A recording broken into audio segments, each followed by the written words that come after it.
ভোলার দৌলতখানে কৃষক দলের ৪৪তম প্রতিষ্ঠাবার্ষিকী পালিত হয়েছে। ১২ ডিসেম্বর বৃহস্পতিবার বিকেলে দৌলতখান উপজেলার কৃষক দলের আয়োজনে এ প্রতিষ্ঠাবার্ষিকী পালিত হয়।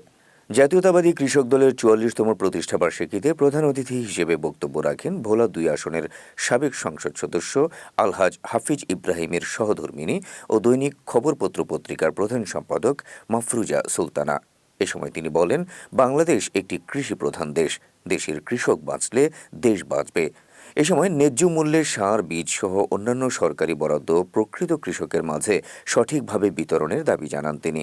এ সময় উপস্থিত ছিলেন কৃষক দলের ভোলা জেলা সভাপতি আব্দুর রহমান সেন্টু, সাধারণ সম্পাদক আবুল হাসনাত তসলিম, মহিলা দলের সিনিয়র সহসভাপতি খালেদা খাতুন, উপজেলা বিএনপির সভাপতি আব্দুল মান্নান মিয়া সহ বিএনপি ও এর অঙ্গ সংগঠনের নেতৃবৃন্দ।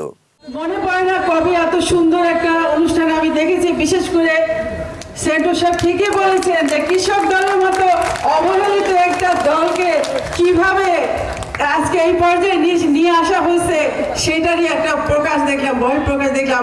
আমি আসলেই অভিভূত। আসলে যে কৃষক দল জিয়াউর রহমান যে তৈরি করেছিলেন কিসের জন্য, সেটা আজকে বুঝতে পারলাম। এবং আমার মনে পড়লো ছোটবেলায় আমি পড়েছিলাম সবুজ বিপ্লব রচনা লিখে।